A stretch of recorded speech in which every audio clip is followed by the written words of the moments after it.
ইশরাক হোসেনকে মেয়র হিসেবে শপথ পড়ানোর দাবিতে আজও নগর ভবনে বিক্ষোভ করছেন তার সমর্থকরা। খবর রাখছেন সহকর্মী সবুজ মাহমুদ, যোগ দিচ্ছেন আমাদের সঙ্গে।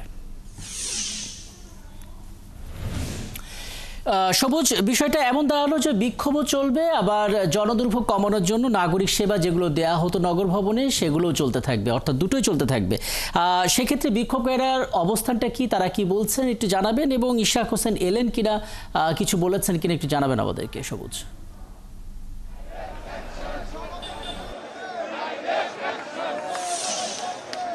রাকিব, আপনি যথার্থই বলেছেন যে ইঞ্জিনিয়ার ইশরাক হোসেনকে ঢাকা দক্ষিণ সিটি কর্পোরেশনের মেয়র হিসেবে শপথ পড়ানোর দাবিতে যে আন্দোলন গত এক মাসেরও বেশি সময় ধরে চলছে, সেই আন্দোলন অব্যাহত আছে এবং আজকেও ইশরাকের সমর্থকরা এখানে এসে জড়ো হয়ে তাকে শপথ পড়ানোর দাবিতে আন্দোলন চলমান রেখেছেন।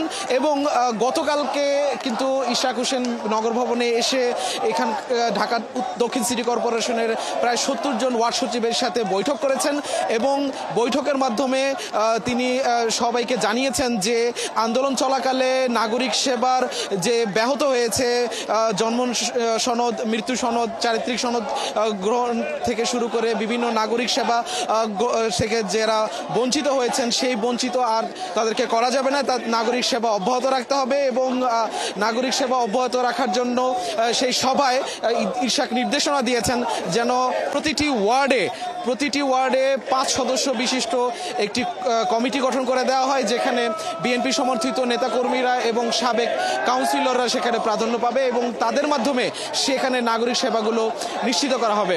সেই গতকালের সভার ধারাবাহিকতায় আজকে কিন্তু আমরা যতটা জানতে পেরেছি যে ঢাকা দক্ষিণ সিটি কর্পোরেশনের যে মশক নিধন সুপারভাইজাররা আছেন তাদের সাথে মেয়র ইশরাকের বৈঠক হওয়ার কথা রয়েছে। আপনি জানতে চেয়েছেন মেয়র ইঞ্জিনিয়ার ইশরাক এখন এসে পৌঁছেছেন কিনা, কিন্তু আমরা দেখছি তার নেতাকর্মী সমর্থকরা আন্দোলনের স্লোগান দিচ্ছেন তার পক্ষে, কিন্তু এখনো ইশরাক কিন্তু এখন এসে এখানে পৌঁছে নাই।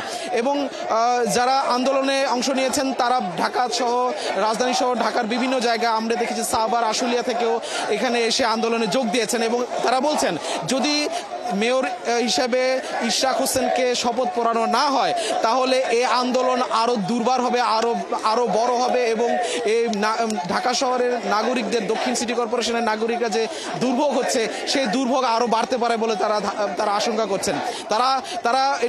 তারা বলছেন যে আইনের প্রতি শ্রদ্ধা রেখে, আদালতের প্রতি শ্রদ্ধা রেখে তারা আদালতের নির্দেশনা মেনে যেন ইঞ্জিনিয়ার ইশরাককে ঢাকা দক্ষিণ সিটি কর্পোরেশনের মেয়র হিসেবে চূড়ান্ত রায় দিয়ে তাকে যেন শপথ পড়ানো হয়, সেই দাবিতে তারা আন্দোলন করে যাচ্ছেন এবং যাবেন যতদিন পর্যন্ত এই আন্দোলন। এবং তাদের আসলে সে বক্তব্যটা স্পষ্ট। অনেক ধন্যবাদ সবুজ, অনেকগুলো তথ্য জানিয়ে দিলেন। পরবর্তীতে আশা করি আবারও কথা হবে।